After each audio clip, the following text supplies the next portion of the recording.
Hi everyone. Sorry about that. Ghosting machines, as it were, that managed to completely stop the recording halfway through. So apologies for that, everyone. Because frankly, we got off on a complete tangent anyway See, regarding Ruben Neves. talking about But scandalous, talking about the Pope, and this is what I happens, know isn't it? this is what happens when we bring religion into the fancast. I said it time Cons- and time again. Consider yourself smited. Exactly. Well, we've all learned our lesson, haven't we? Um, let's talk about Diego. Come on. I mean, it's taken him 6 months of being on holiday, but he finally looks match fit. He looks fitter than everyone for 60 minutes. Um, but yeah, I mean, you only have to look at the little segments on Match of the Day last night, and that could easily have been anyone. He was running around more than Haaland. It was madness. Where's it come from? And this is not blaming Neves for this either, by the way. Um, but this kind of performance has not happened for him, and in the last 2-3 weeks, all of a sudden he's come from nowhere and he's now match fit. One more year.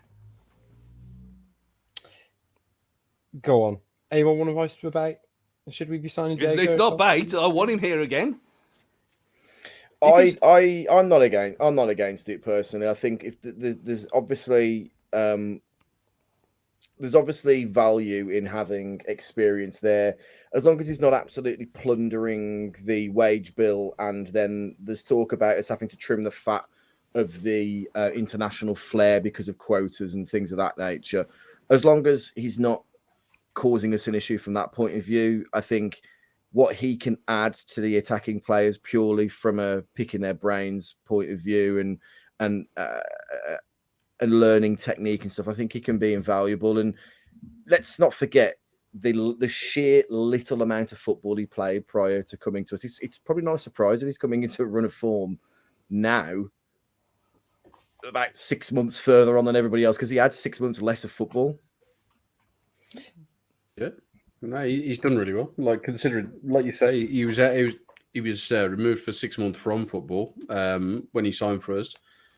And anyone's going to struggle to get back in 2 or 3 months, let alone 6 when they're at that age. You know, he's someone who's in the twilight of his career, and he's coming to probably the hardest league in the world for fitness and athleticism.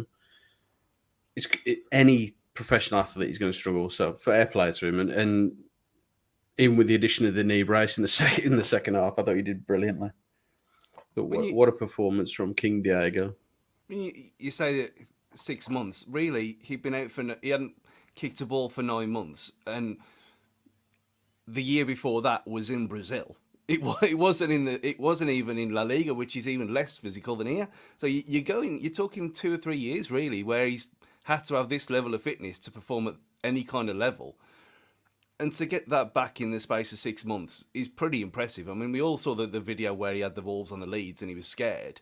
And you look at him then, compared to what he looks like now, he looks about 2 stone lighter. And obviously he was enjoying himself on on the beach on like rally buggy things, which he was semi-retired. Why wouldn't you?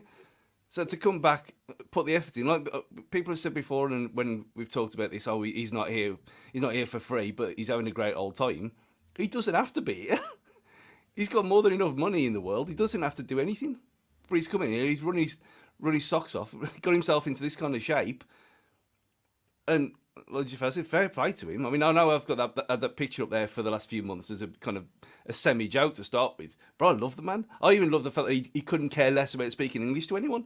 And I know he said that in the introduction video that Walls put out, that he doesn't want to be misquoted, and he clearly understands English anyway, and probably talks about it behind the scenes. But I just love it. He doesn't care. He just does what he wants, but he does it in a playful way, and you can see, like Matt said about people around the dressing room, and I guess he wouldn't be on massive money at this time of his life and the situation he was brought in with. But if Raul's going to be off the pay slip by the end of this season, which more than likely is going to happen, even if his contract's just paid off and he's just a nice little wave goodbye for what he's done for us, but he's gone. You got Sasha and maybe Fabio Silva coming back. Other than that, we're going to have to buy another striker anyway. if you go into next season with Diego Costa, a guy who lasted 43 minutes, and Fabio Silva, who might not even want to be here, you're still gonna have to buy someone. So having Costa, who's got a bit of continuity, why couldn't you have signed here in the first place? Remember, in his introduction video, he cited Diego Costa being an influence because he'd spoke to him. You only have to look at the pictures and videos that Wolves have put out in the last 24 hours of how much he's loved in that dressing room, and the stories all over, like on the Kosh and things like that, about what a joker he is around the place. Keep him on, man. I can't get enough of him. I love him. I love him to death. Do you think it seems to have taken a bit of time, and I don't think it necessarily helped that he came in when we were shit? To, not be too blunt about it, but he came in unfit into an unfit team. And, it seems to have taken that bit of extra time where he had obviously, in my opinion anyway, and I'm happy to be a bit of a prisoner of a moment, he had up until January to get fit in this team, and he was getting games.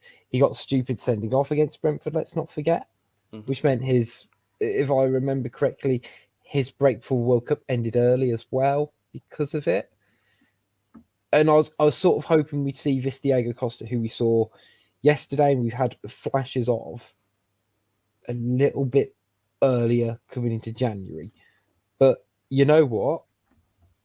You could argue that against a lot of the players, I think, in terms of, they're only starting to pick up form now. Even players, let's say, like Semedo, who he gets a bad rap. I thought it was really solid yesterday. Even players like Kilman, who's had a bit of an up and down season, suddenly has stepped up again. And it helps that probably was overarching theme of the episode in terms of systems, and they seem to all kind of know their jobs a bit more. But I know, just watching him play yesterday, he looked slimmer. He didn't look as heavy when he was on the ball.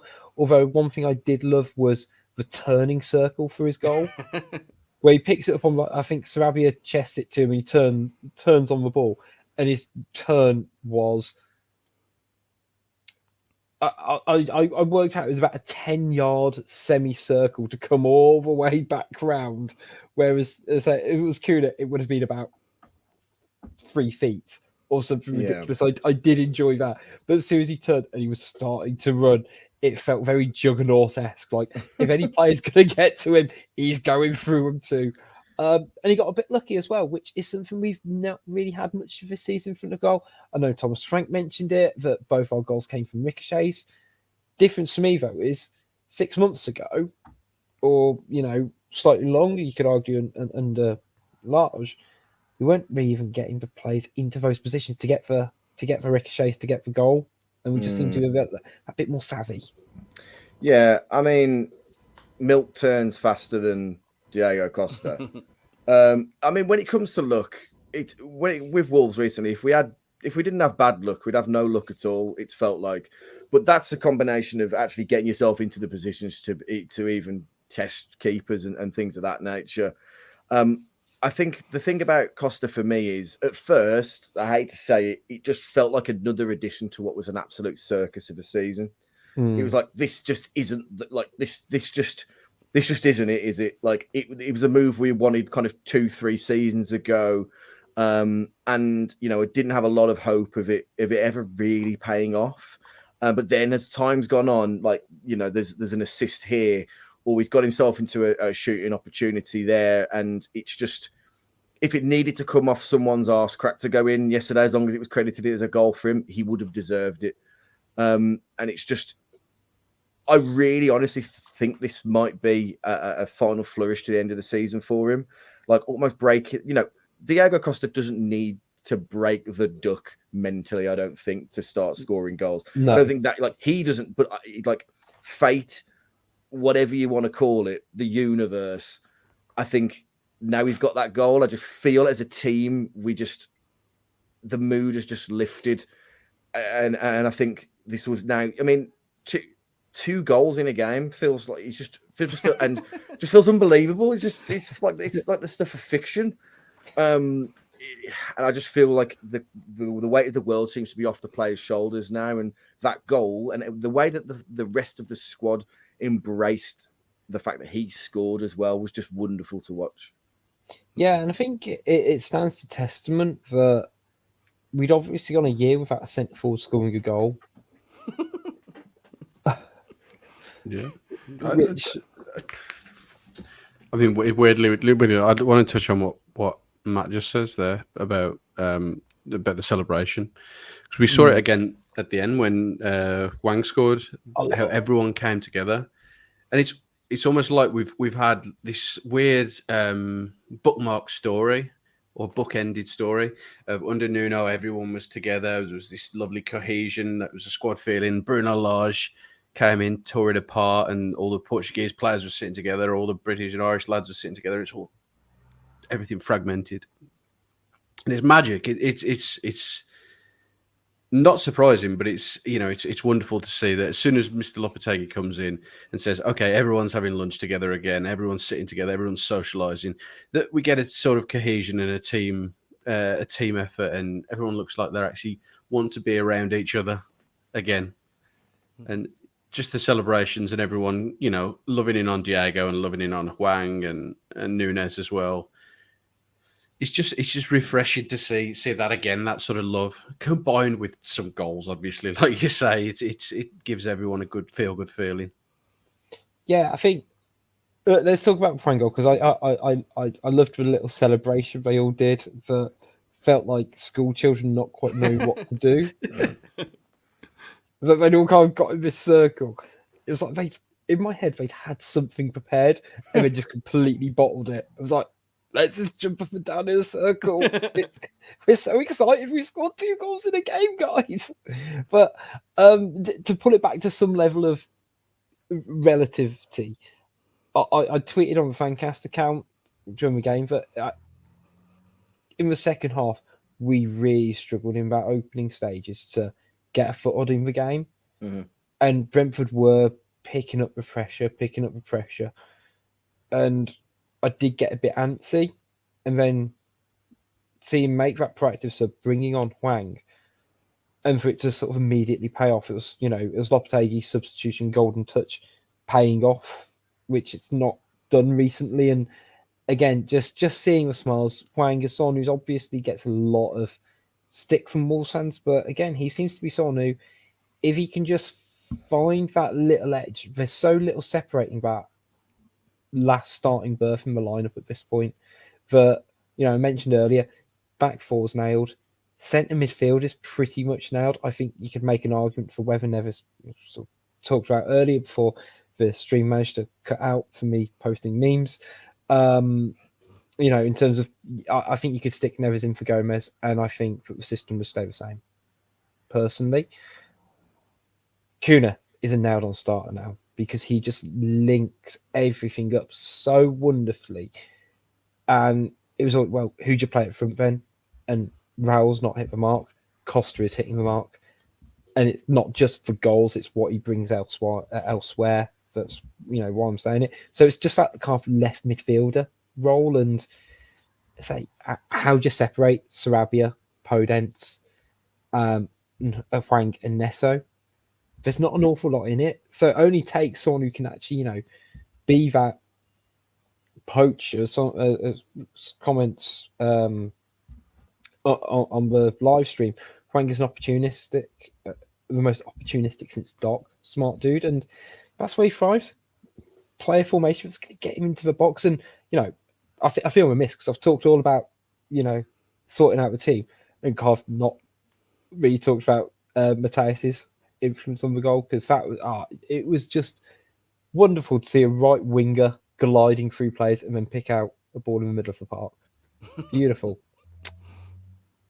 Yeah. I mean, Pep Guardiola doesn't come out with comments about him being one of the greatest, youngest talents in football for the sake of it.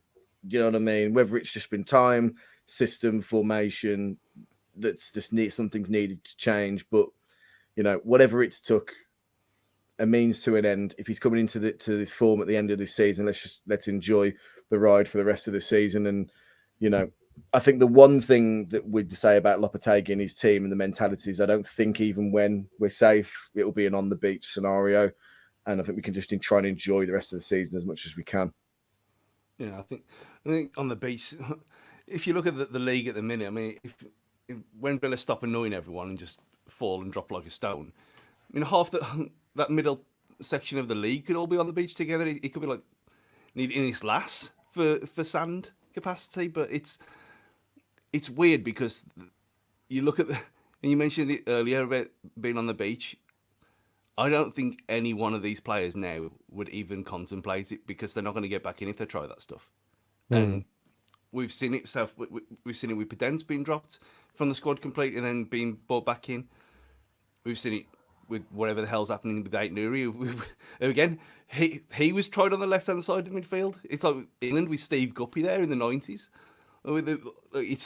It's our weak spot because there's no one left to fill it, and who knows who's going to be put there. But yeah, I think Nunes yesterday was the player that we all thought we were going to get in August, and with him, it's took a lot of time as well. And like we've said before, Jota was a freak. He took to it straight away.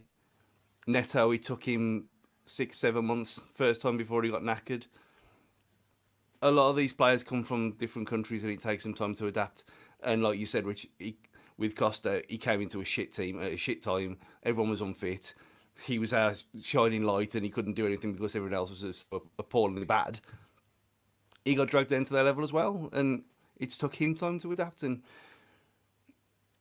I think he was probably better yesterday than he was against Chelsea for me.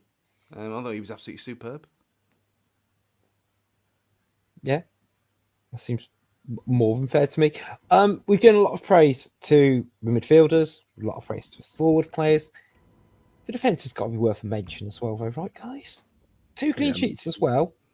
Imagine how much Dixie's chicken they had yesterday. Il Capitano, Maximilian. I feel made more than Tony look like he was still playing in fucking League One. Yeah. What a legend. Honestly, I mean, he pocketed him yesterday. Absolutely. That is the proverbial pocketing. He didn't do fuck all apart from hit the bar and get chanted about. The one where he tracked him all the way back as well. And I thought he's going to get outpaced here. And somehow he didn't. And he put in a brilliant tackle in the end as well. I mean, you're right. Ivan Toney doesn't get ruffled up like that very often. And people kind of give him a bit too much respect for what he's... I suppose he's earned it, but people kind of stand off him. And Kilman did the opposite yesterday. He just chased him everywhere. And, to be fair, when he didn't do it, Lord Totti did instead. So we've got it covered on that left-hand side. So I'm pausing because of the Lord Totti. It was lovely though. So it was good. I was going to say, I think it's fair as well because I just next to King Kilman, Lord Totti works perfectly. Yeah. Do you do a lot? Do you have Duke Dawson as well? How be silly, wouldn't it, Rich? I mean, come on. Dawson doesn't need a title, does he? He's just King Dawson. Craig. He's just Craig. He's just Craig. He plays centre half for us. He's so under. He's so. Look, you can't even say underwhelming, can you? Because he's not. Because he completely dominated again yesterday. I thought he was back to his best, but he's so Dawson. He doesn't deserve a title. He's just Dawson. That is what he is. He is so. I say unassuming is the wrong word. I can't quite pin it in terms of Dawson. There's no word for him. It's just Dawson. Does his job. Yeah, I think there's 4 defenders in like the modern era of Wolves who are all coming in the same boat. That's Dawson, Williamson, Craddock, and Breen, and they're all the same. Yeah, they're just there. They do their job properly. That you know what you're going to expect.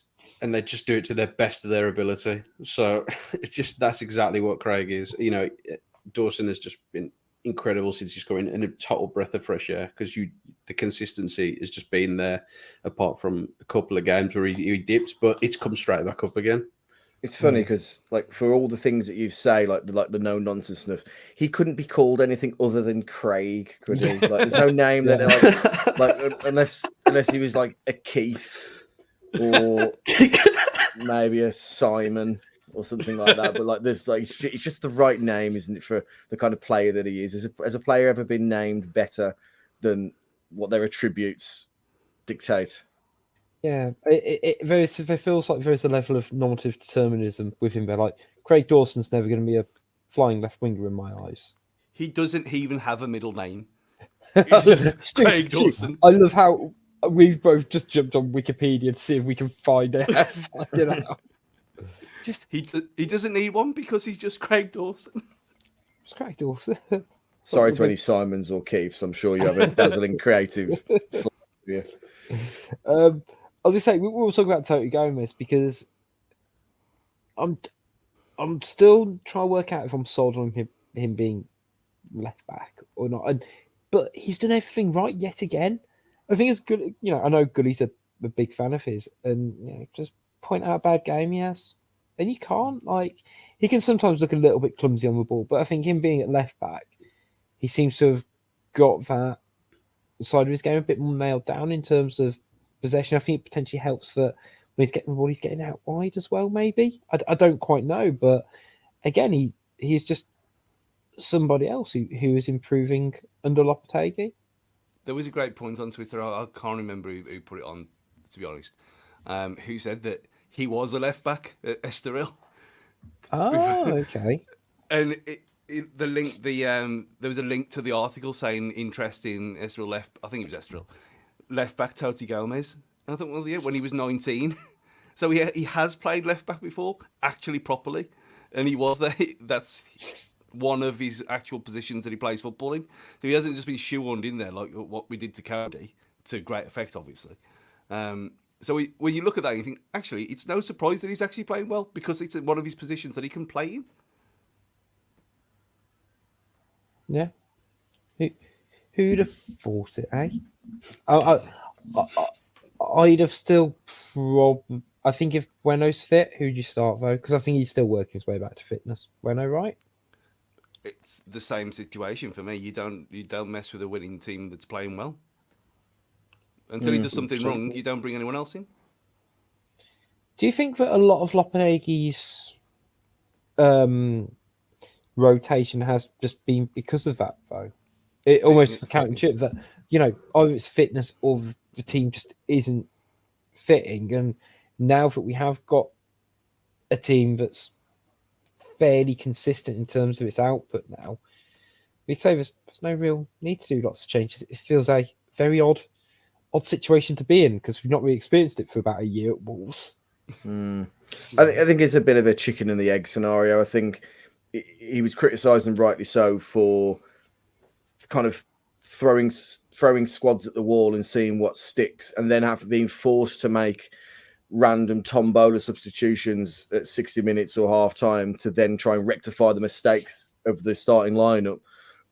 But then, like you mentioned earlier, with the fact that the substitutions that he made in the game yesterday all came right because we had it right to begin with, because we had that winning, consistent squad that we're playing so much better. So, when it comes to the lineup going forward, I think you have to you can't change a winning formula. It'd be mad to. You don't fix what isn't broken.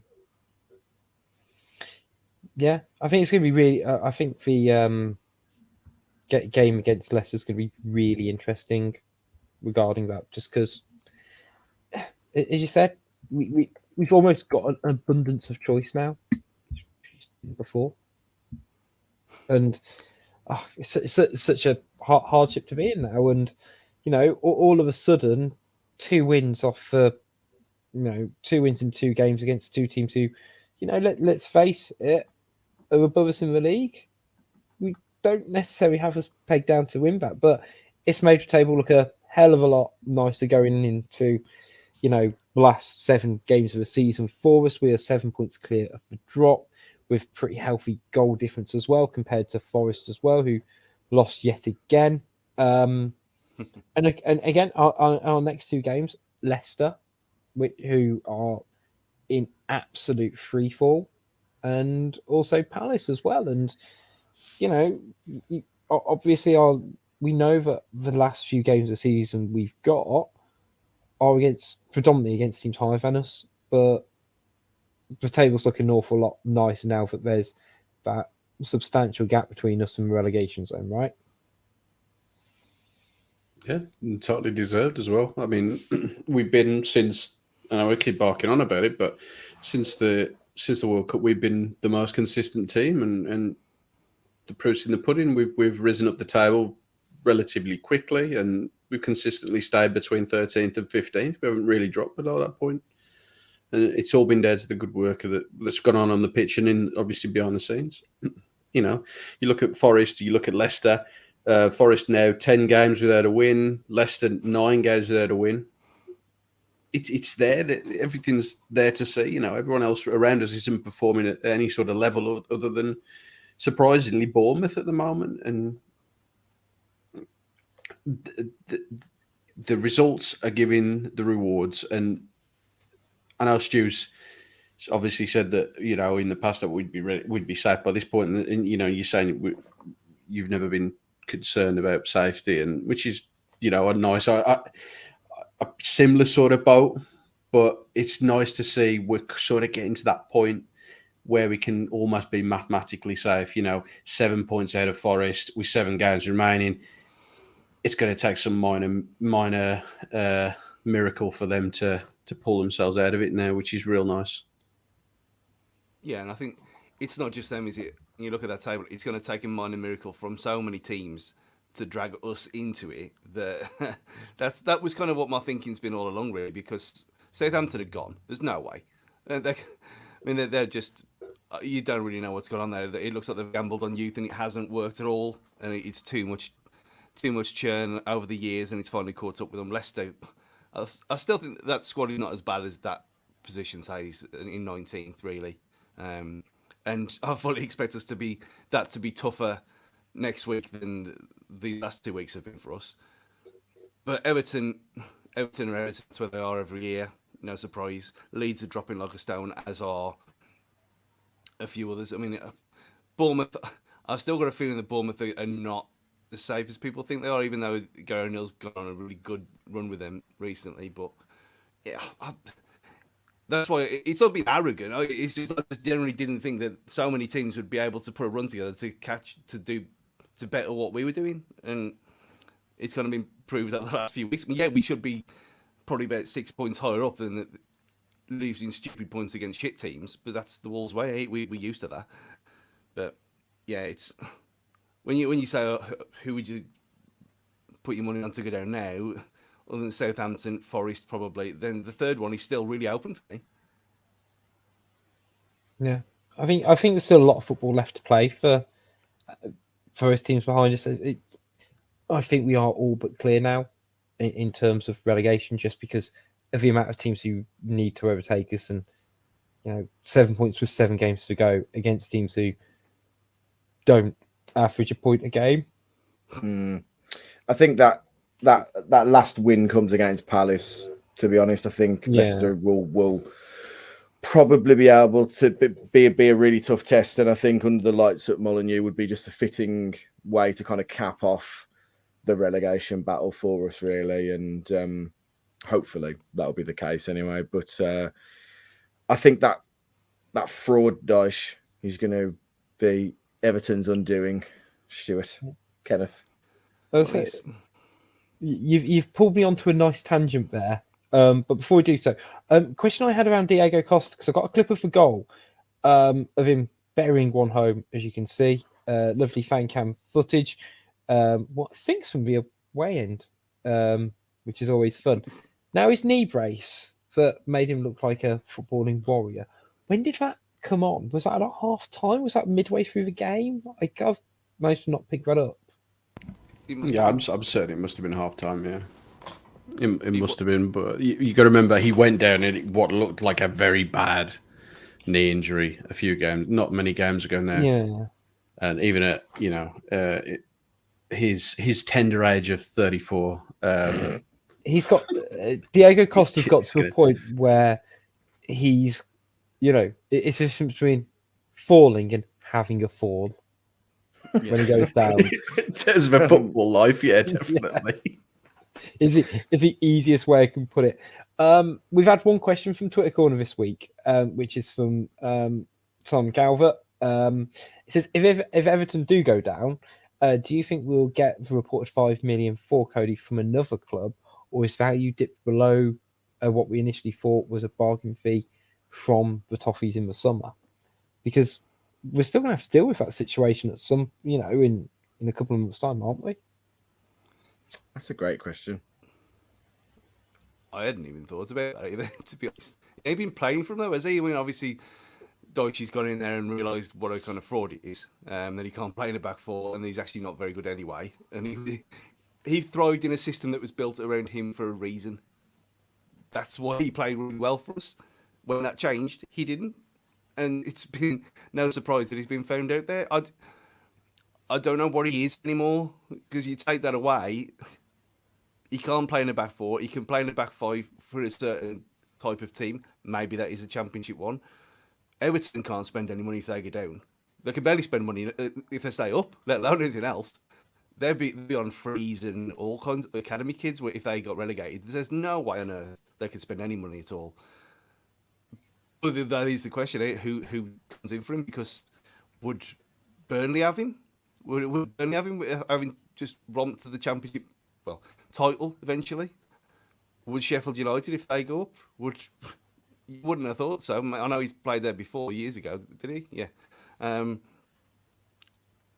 You're looking at promoted teams for somewhere for him to go, because I don't think he's good enough for anyone else.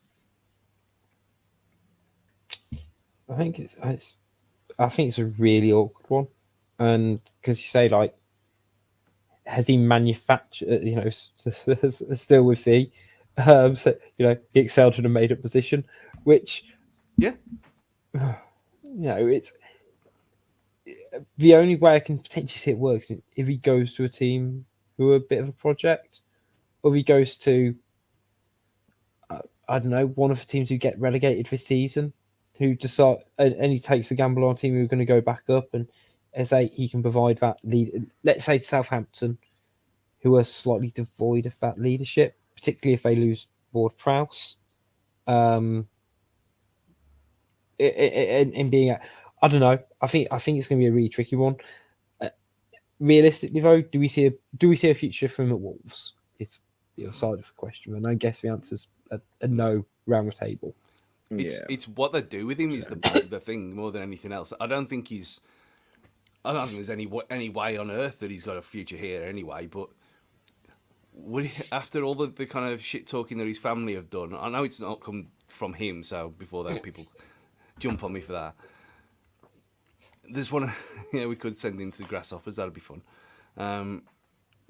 But knowing his personality and that kind of thing, we've kind of got that in Dawson now, who's already been doing the community stuff in the week and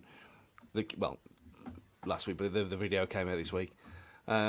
So we've got a leader already, and Kilman's kind of thriving now in the last couple of games as captain, weirdly enough, which I don't think any of us thought he could do that role really. No. But someone like Coady I don't see how he can come back into a squad that he's kind of bitched about in a kind of indirect way. It's a really odd one. And do we bring Bomb Squad 3.0 in just for him? I doubt it, because we're not that kind of club anymore. So it's just awkward for everyone involved, especially with he's probably got about 2 years left on his contract. I mean, it might be a case he moves abroad. That'd be the other side of it. I don't know. Time will tell, and plenty of it, in my opinion. But before we wrap up the show, wanted to make a really big mention, which I probably should have done before, recording cut out halfway through the show. But at the start of June, Friday the 2nd, we are having a charity football match. So it's Wolves Fancast and Friends versus Upload United. And I bet you're wondering, who are Upload United? Are they the rivals to Hashtag United? No, sorry, Bob. So a couple of years ago, the Fancast played a team of other Wolves content creators, this year we're playing against other content creators from other clubs. So we've got the likes of Anfield Rap joining us and pitting their wits against us, where some other really fantastic podcasts, YouTubers, and the likes of some who are featured on our channel as well. It's all for a fantastic cause. All the proceeds are going to go to Mind Charity. As I mentioned, it's the start of June, so we've still got a bit of time to go there. If you want to donate to what will be a great occasion, there is a link in the YouTube description on both the part 1 of the episode and part 2. Yes, that is how we are rebranding it. Don't worry, guys. But genuinely, it's for a fantastic cause, and it should be a fantastic day. Matt, you played in the last game. I did, yeah. After we mercilessly dispatched of the other content creators for Wolves, we've widened the net to make it kind of an even bigger occasion. And it's a charity that is very close to the hearts of a lot of us on the fan cast. And if all you want to get from it is just watching us flail around on a pitch for 60 minutes, then that's absolutely fine. I probably will give away another penalty. So if you want to see that, come down, watch it, get involved in any way you can. There'll be certain things that we're doing on the run up to the game to help people feel more involved as well. So it's a fantastic cause as well. And look forward to sharing updates with you as we can. Now, I know, Stu, you're not playing. You've retired from football. I'm away because I have dreadful luck when it comes to booking these things and booking holidays far in advance.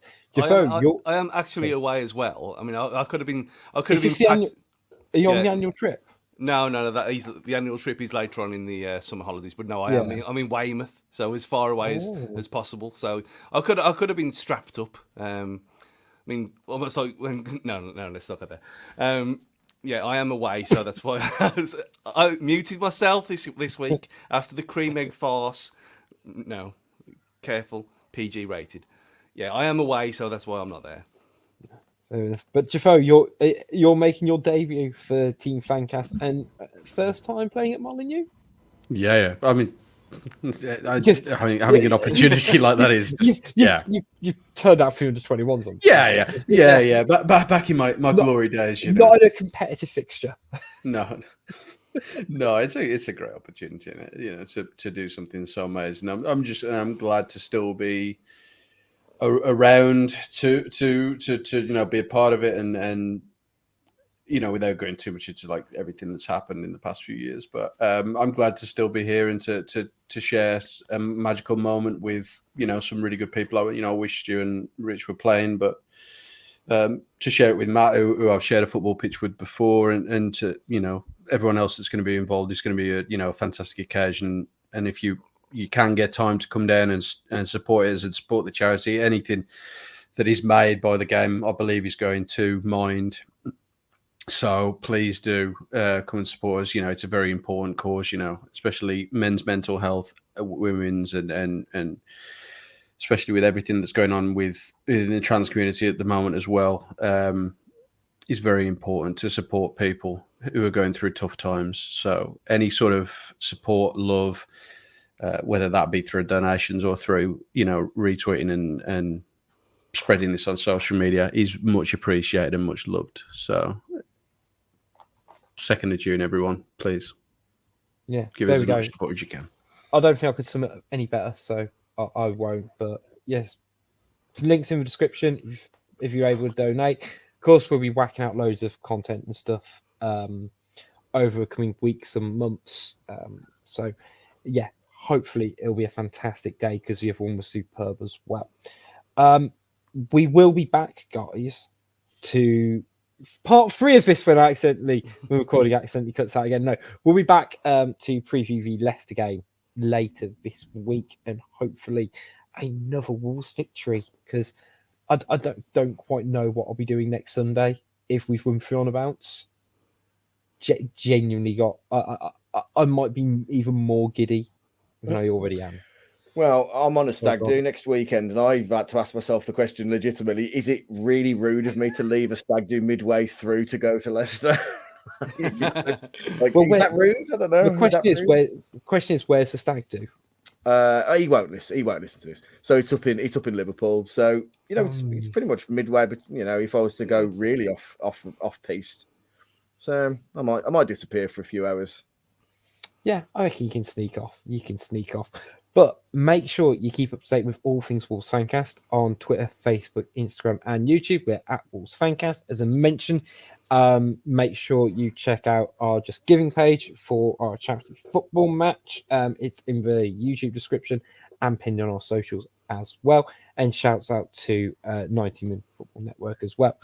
But until next time, it's goodbye from Stu. A whole week without moaning about VAR. And it I know. doesn't matter. I doesn't literally matter. skipped. You know what? I thought, do we want to talk about it? Do we want to? We literally had one of our regular listeners, come in. What's your opinion on the penalties in VAR this week? You know what? It doesn't matter. No. Freedom. Yeah, because they recovered from it. They literally mentally recovered from it to go. You know what? It doesn't matter. Let's focus on scoring. But it should have been a penalty, right? It doesn't matter. It doesn't matter. Like so much of this. This goodbye from Matt. Take it easy, everybody. Look after yourselves. Chicken on your pals, and have a great week ahead. It's goodbye from Jafo. Sasagio. And it's goodbye from me. See you next time.